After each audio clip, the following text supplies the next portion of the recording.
Welcome everybody to the SAMPE Q&A session for Advanced Design and Analysis, and thank you all for joining. I would like to make you all aware that this session will be recorded and posted on the SAMPE website for on-demand viewing. If you have questions throughout the duration of the session, please type them into the Q&A feature found on the control panel of your Zoom meeting window. I'd like to introduce myself. My name is Bo Jin. I'm a professor at the University of Southern California. My background is in composites manufacturing and testing. I'd like to go quickly into introducing all the 5 panelists that we have for this session, starting with speaker number 1. We have Toan, and he's a graduating mechanical engineering student at Cal Poly San Luis Obispo. He's passionate about dynamics, vibrations, and computer simulations, FEA and CFD to model systems. His thesis is about a vibration isolation system for a sensitive scanning tunneling microscope. His dream is to work on projects that will allow humans to explore Mars and expand our understanding about the universe. The title for his paper is Magnetic and Elastomic Damping Effects on the Vibration Amplitude of a Vibration Isolation System. We have speaker number 2, that is Tyler Williams. Tyler. Hello. Tyler is a PhD student at the University of Washington, Mechanical Engineering Department. His research focuses on 3D printing and 3D modeling with a soft focus on parallel computing and computational geometry. He often collaborates with Professor Dwayne Stolpe and his advisor, Professor Mark Genter, working primarily from the Seunghyun Additive Manufacturing Laboratory at the University of Washington Seattle campus. The title for his paper is Voxelize the Skeletal Modeling Techniques via Complemental Skeletons. We now have speaker number 3, Richard Hanzlik. He has 5 years experience in the materials industry with R&D experience with resins, rubbers, and composites. With a previous publication on the study of cure kinetics in sulfur cured systems, he has been an applications engineer with Alpha for over 2 years and holds a bachelor's in chemical engineering from Cleveland State University. The title for his paper is Optimization of Cure Cycles using an ESR, that is encapsulated sample rheometer. We have speaker number 4, Seunghyun Ko. He is a PhD student from the University of Washington Aerospace Department.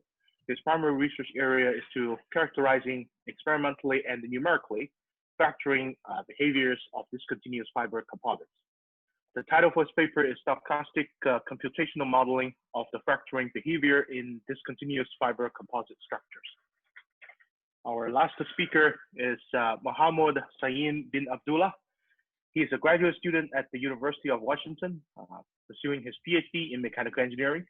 He obtained a master's from Washington State University, where he studied machining of CFRP, tool-wear relations to fiber orientation and fiber properties, and drilling of CFRP with the coated and uncoated tool.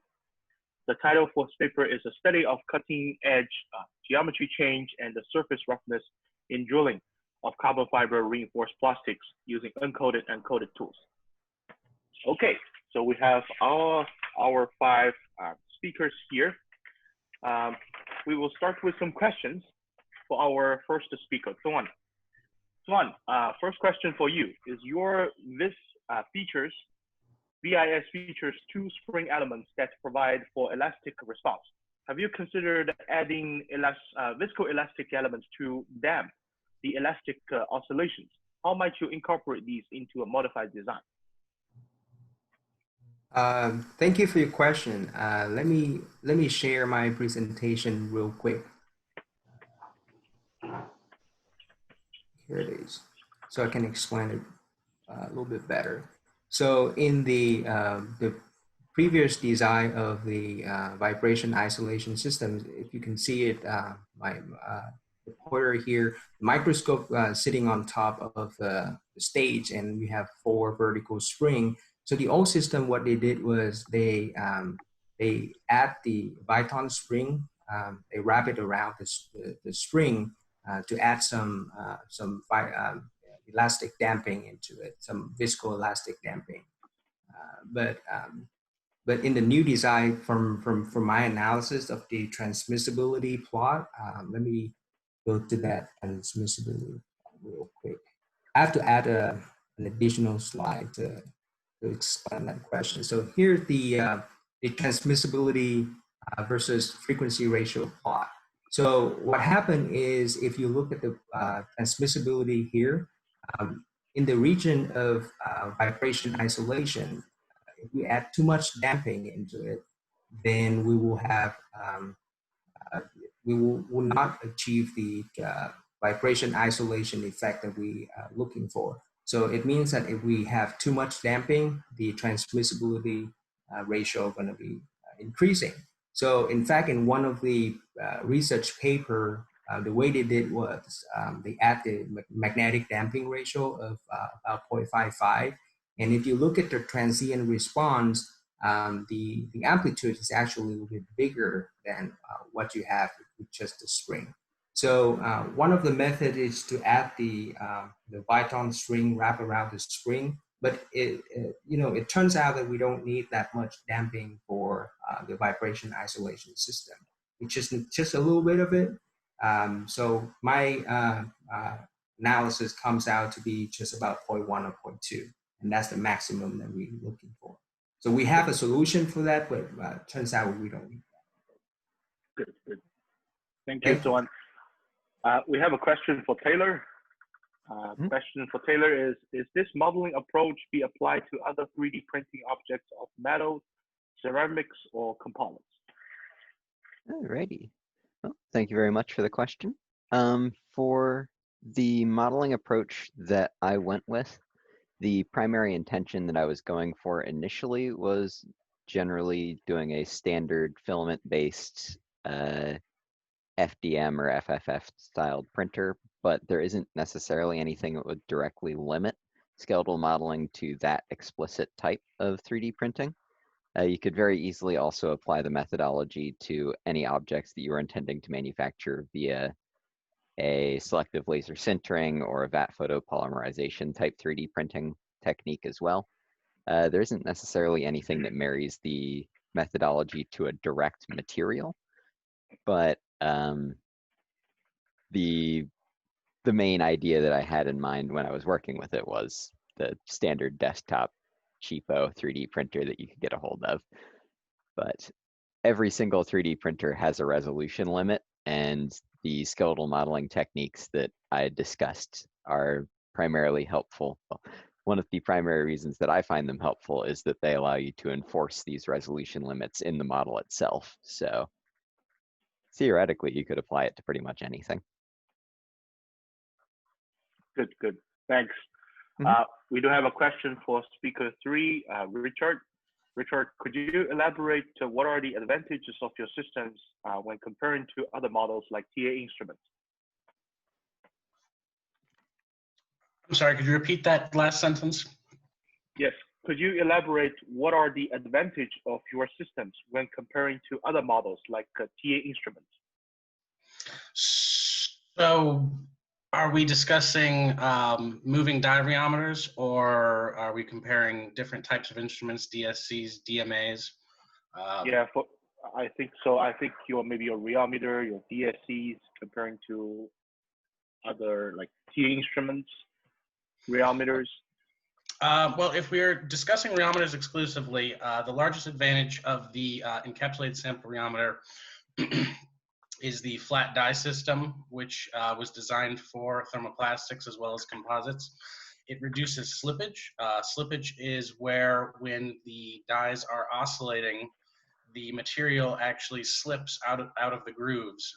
And this is more likely to occur in a biconical die, which is very common methodology for rubber testing. However, when testing thermoplastics or composites, the flat die is essential to reduce that slippage, as well as the Alpha Technologies encapsulated sample specimen rheometer has a controlled pressure regulator. So you are able to change the pressures between subtests. So during the melt phase where that composite resin is starting to flow more easily, a low pressure is necessary so that you're not squeezing that resin out of the carbon fiber filaments, and that could hamper the testing ability.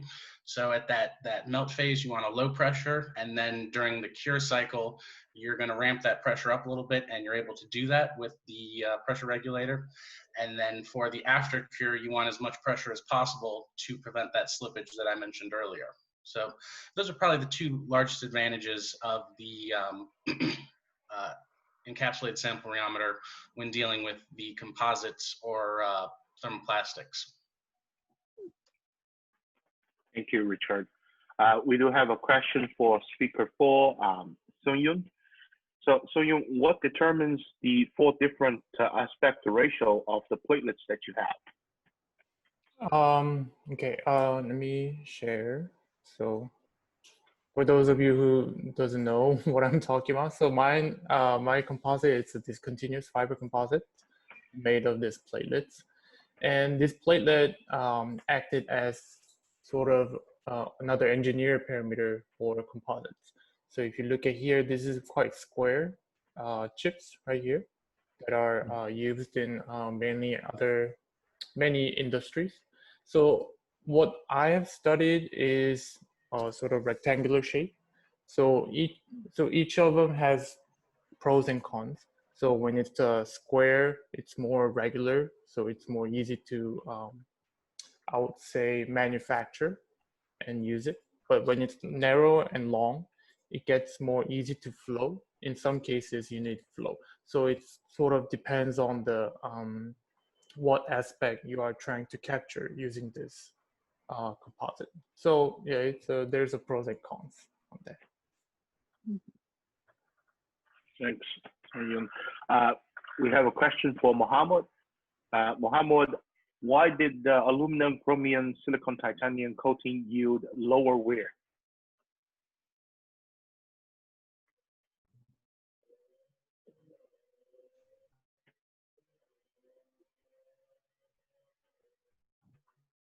Mohammad? Mohammad, I think you're breaking up a little bit.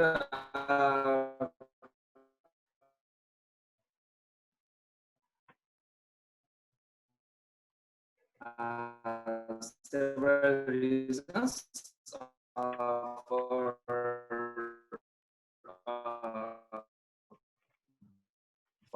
lower wear for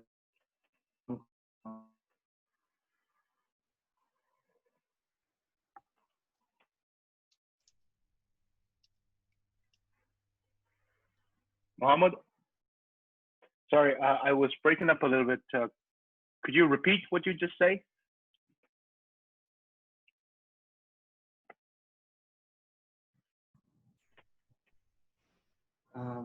Thank you for the question. The main reason for lower wear in alchrome silicon nitride, there are a few reasons. The first is thickness.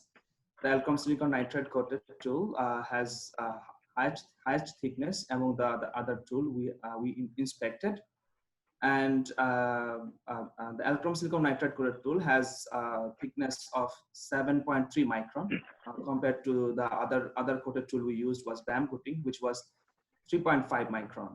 So this is one of the reason it has the lowest tool wear, and also the surface morphology. So when we studied the surface morphology, there were a lot of dimples was found in the other tool, but in the alchrome silicon nitride coated tool, there was not much dimples was found on the surface. That means the surface finish of the coating was better. So because there was not too many dimple, there was less connection among the crack formation in the tools. And another reason is the stiffness. The stiffness of the alchrome silicon nitride coated tool is comparatively higher than the other coatings we used, and also the stiffness was comparable, almost closer to the substrate. So we call this as coating substrate stiffness comparability, which makes the tool more sustaining or resistant to more tool wear. And also another reason was the nano alternating layers we had in the Alchrome silicon nitride coated tool compared to the other coated tool we used. So these are the main reasons for which the Alchrome silicon nitride coated tool was the outperformed the other coated tool. Thanks, Mohammad. Next question is for Toan. How large was the effect of frame compliance on the damping response? How would you go about measuring that effect? Thank you for your question. Just to make sure that I understand it correctly, so I just confirm my understanding that compliance is the inverse of the stiffness. So in that case, the whole goal of designing the housing for the vibration isolation system is to make the housing as stiff as possible. So we want to make it so stiff so that the natural frequency going to be really high, so that the goal is to get really small compliance, high stiffness. And the entire housing will be made out of aluminum 6061. So it has very little damping in the aluminum material. But you know, when we move to testing the actual design, so my plan will be to test the frame, the housing itself, and then to test the housing with some gasket of Iton to damp the input vibration into the system.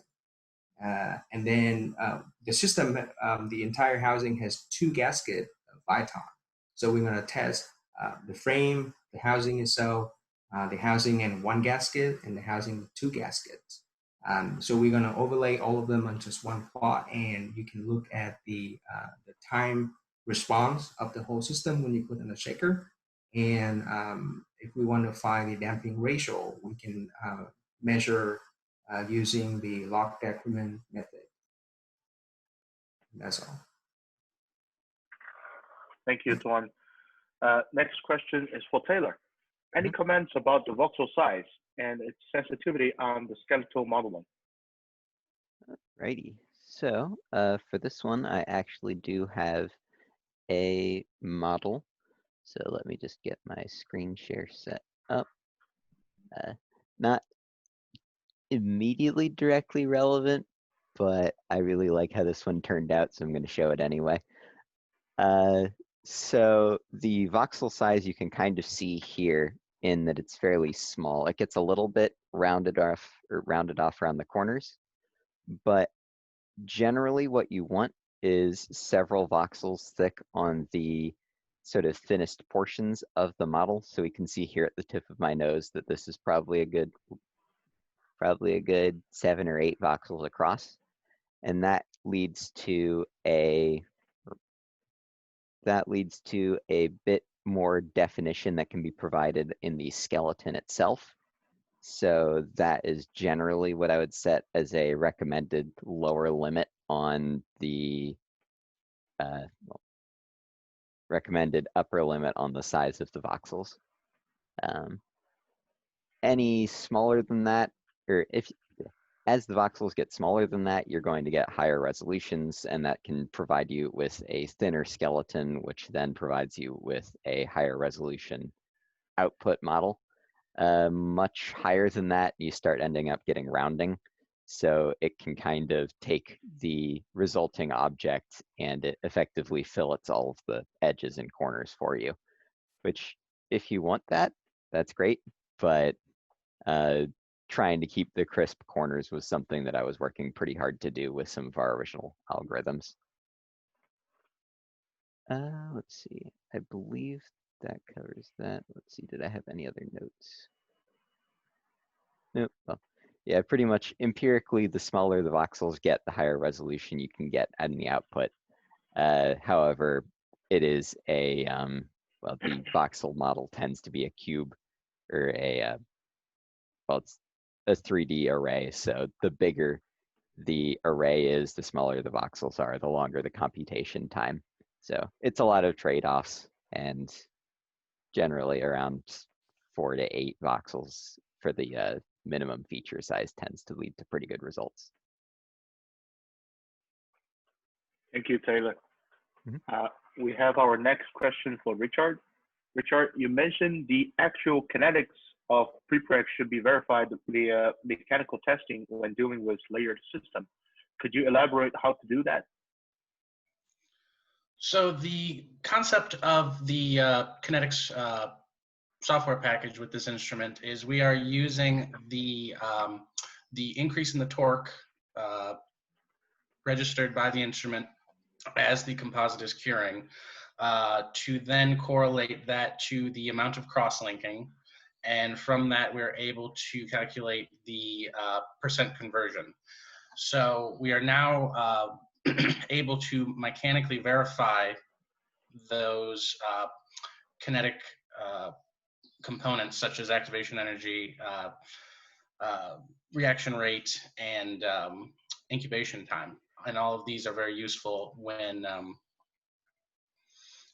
formulating a new composite, because oftentimes the manufacturers will say with their base product, cure for this long at this temperature, and oftentimes research groups or individuals, whomever, are adding to these resins or trying to improve them in different ways, and that can affect these cure cycles. So you may be able to estimate or calculate your best guess as to some of these components, but you're now able to mechanically verify it based off of that increase in that torque signal.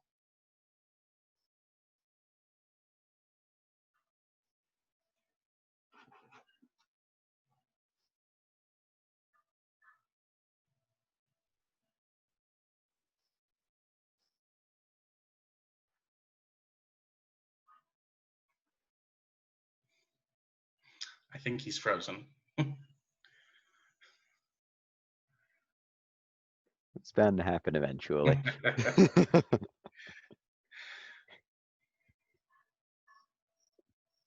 They really need to start. There has to be a Zoom bingo card. Hi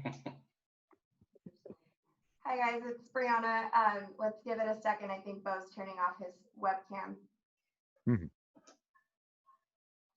All right, I'll go ahead and jump in for Bo. The next question is for Seunghyun. So have you tested on structures? If so, how? Okay, so unfortunately we did not. We only did the sort of a coupon level size over here. The reason is that we could certainly test these complex shapes that provided by companies, or we can certainly make them, but we were more interested in sort of fundamental mechanics of DFCs. So we did the single edge notch tension test here. We also did curve beam specimen too, and also double cantilever beam test. But unfortunately, we did not have this complex actual part for the structures. Yeah, thank you. Okay. But we are planning on to, yeah. Okay, great. Thank you, Seung.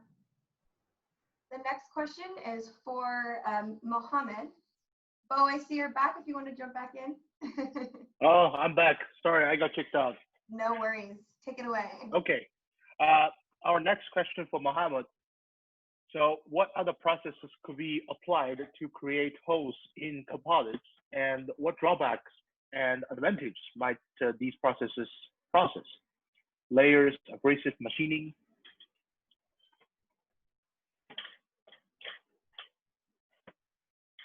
Mohammad, you're muted. Yes. Thank you for the question.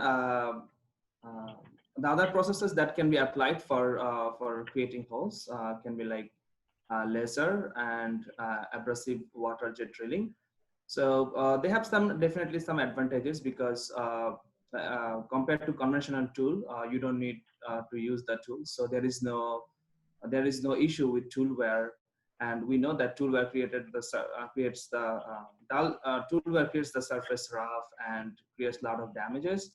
But however, they have the other advantages of laser and the abrasive water jet machining is like delamination. So when we delamination, less delamination at hole exit and hole entry. So when we drill with conventional tool, there is delamination occurs in the exit, which we call push down delamination, and when and at the end, when the tool is taken off, it creates the peeling effect on the entrance and creates an peel up delamination. So the delamination at hole entry and hole exit is less in abrasive water jet drilling and laser drilling, and no tool wear is related to that. However, the major disadvantages that these processes are complex and create stapling on the hole, and also the laser drilling is comparatively much slower. So yes, every procedure has some pros and cons. Still does industries and goes with one-shot drilling mostly. Thank you. Thank you, Mohammad. We do have some general questions for everyone. So I would like to start with the first one. What would you say was one of your most surprising or say interesting discoveries with your research? Maybe we can start with Toan, or if there's any volunteers for that question.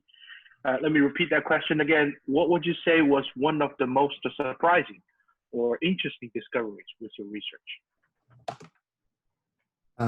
I can start. Yeah, thank you for the questions. There are actually a couple of surprises for me, but the thing that I remember, most right now is that when I was started the project and then dealing with magnetic damping, because my understanding when I first studied vibration is that just add as much damping as possible, but that's usually not the case when you design a system like this. So I was told by the professor I designed a system for that he worked on a scanning tunneling microscope before. He said something about the general idea that if we add too much damping into it, you couple the vibration from the environment to the system. So that's a very generic statement, and for a long time I just stick to that. But until I get to the vibration, the first class, and then the advanced vibration graduate level class, and then I look into the transmissibility plot and the analysis. I realize that sometime when you design something that fall into the critical natural frequency, then you want a lot of damping. But if it falls into the vibration isolation region, then you just want to add a little bit of damping into it. So so the system I did was it's broken into two parts: the housing and the suspension, the mastering system itself. So the mastering system, you want a little bit of damping, but the housing, the Viton structure to damp all the vibration, you need a lot of damping out of it. So that comes at two sides of the damping and vibration, and I think that's an interesting fact in the design methodology. Good. Thanks, Toan. Anybody else to share on this? What would you say was one of the most surprising, interesting discoveries with your research? I'll hop in here. Taylor? So one thing that I was rather surprised about actually comes with some of the models that the complemental skeleton generated. Just the strangeness of the geometry I was always rather impressed by. Let's actually share screen again, because I've got, there we go. Can everyone see it? Yep. So as shown earlier, here we've got the initial object and the complemental skeleton of this object.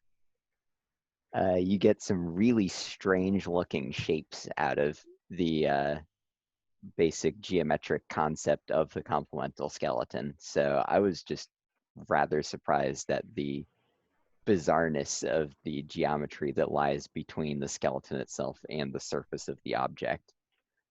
The overall usefulness of the application as well was something that I was rather surprised with on the capabilities of doing localized modifications. I don't quite have a shocking model for that one, unfortunately, just yet. I think some of the images that I provided with the hand in my presentation and the paper itself provided some pretty interesting looks at what you could do with the complemental skeleton edits as opposed to what you could do just with standard skeletal modeling techniques. So that was one of the other things that I was pleasantly surprised with. Yeah, I guess that about wraps for some of the main things that I can immediately remember, but good question. Thanks for sharing. That's pretty interesting. Richard, would you want to share something about surprising, interesting discoveries with your projects or research? Yes, so as we mentioned in the last question that it was necessary to verify some of those kinetic components with the mechanical signal. And what was interesting was that the reaction rate constants for both the composite, both types of composites and the unitape were nonlinear. So it seemed that when we got to the high temperatures, that reaction rate constant really started to increase in a nonlinear fashion. So it was increasing much faster than at the lower temperatures. And I guess that's kind of what stemmed the realization that it is necessary to check these components with the instrument. Thanks, Richard. Seunghyun, would you like to say something about this? Yep. So my main, one of the main, well, I spent really huge amount of time how to model or make the similar mesostructure that as you've shown here. So this is my composite that I study here. So I tried really hard to sort of mimic the structure of the underlying structure. So I wasn't sure that this is gonna work, but if it turns out to be that you have to really be cautious when you are mimicking the structure. If you mimic the underlying baseline mesostructure, your simulation will eventually turns out to be great. So I think that was the most surprising aspect that I learned here. Thank you. Thanks, Wayne. Mohammad, Yes.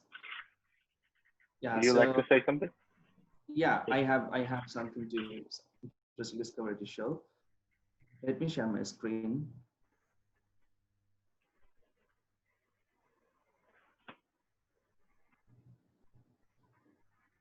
So this is the toolbar pattern we got when we drilled with different tools. That tool, the sharp tool becomes honed and then becomes chamfered and honed due to continuous toolbar. So the interesting discovery I found here is about the surface roughness here.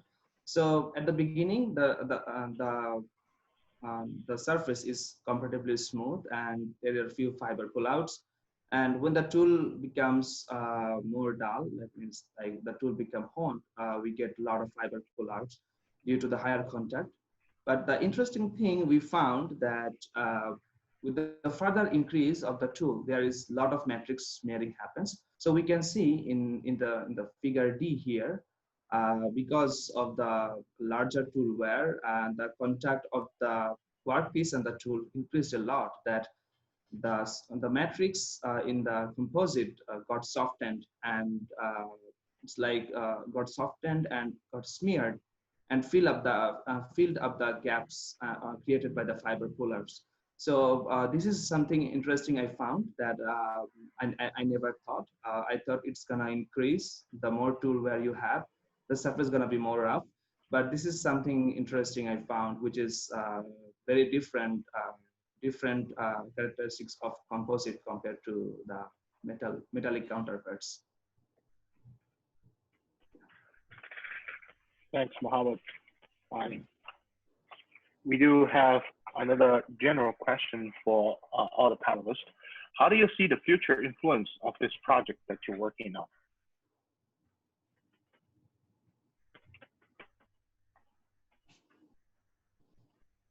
Toan, maybe you want to share something about this? How do you see the future influence of this project that you're working on? Sure. So scanning tunneling microscope, it was first invented in 1986. And the scientist and the engineer that designed the system eventually won a Nobel Prize for that. So 35 years later, I got a chance to work on it. So it's great. And in the future, the way I see it, strictly in terms of microscopy speaking, we can design some simplified system that allow us to achieve a really strict requirements for vibration isolation.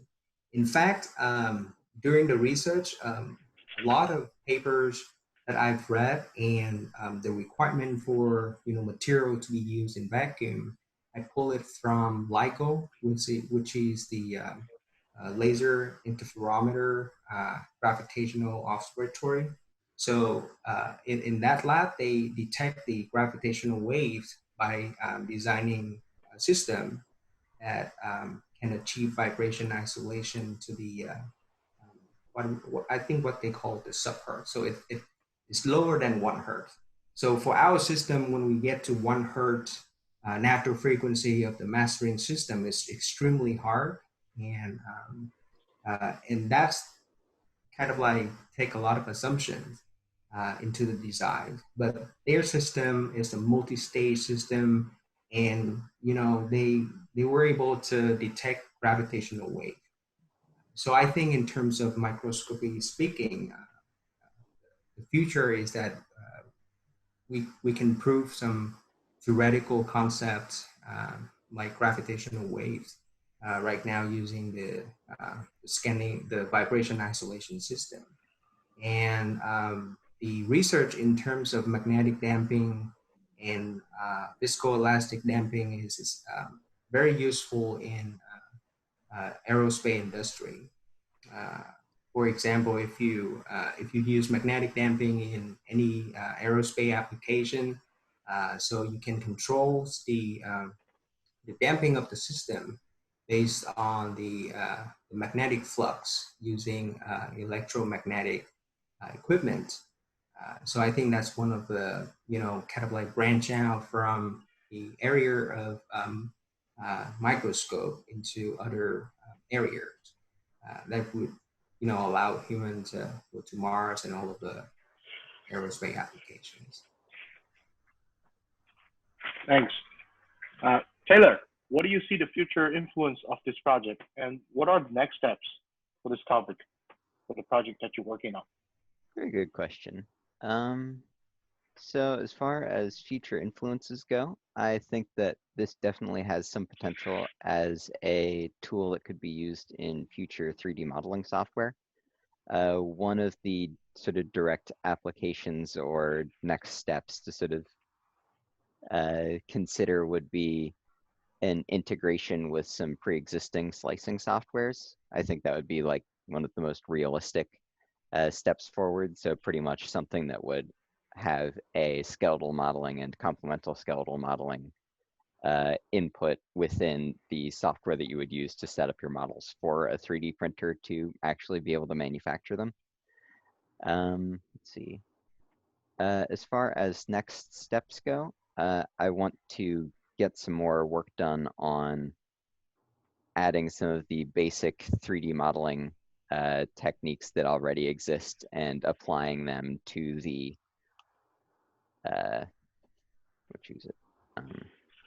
applying those techniques to the voxelized skeletal modeling system that I already have. So pretty much allow for bending of the skeleton, allow for a little bit easier direct manipulation of the skeleton. Currently, I'm kind of playing a game of 3D battle or yeah, 3D battleship to try to figure out where the voxels are on the surface, and that leads to some vague frustrations. So I also think getting a better user interface to actually manipulate the system potentially in real time would be a really good step forward as far as making it so that it would have more applications and giving a more useful interface to what it is that we already have. Got it. Thanks, Tyler.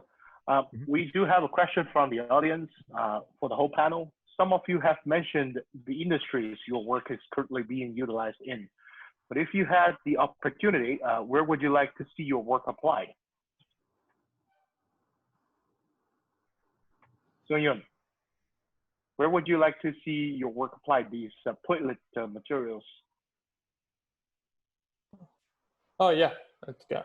So currently the industry is heavily rely on doing an experiment if you change one parameter. So such as if you change the chip sizes, then you have no idea how this material will behave. So using a numerical simulations, obviously that's one of the big reasons that we do it, is that we have a room for changes and we are very robust in certain aspects. So for industry that wants to develop or wants to sort of looking for a material that they have certain requirement, we can certainly use our model to predict and give them suggestions. So that should be the biggest reason. Yeah. Great, great. What about Mohammad?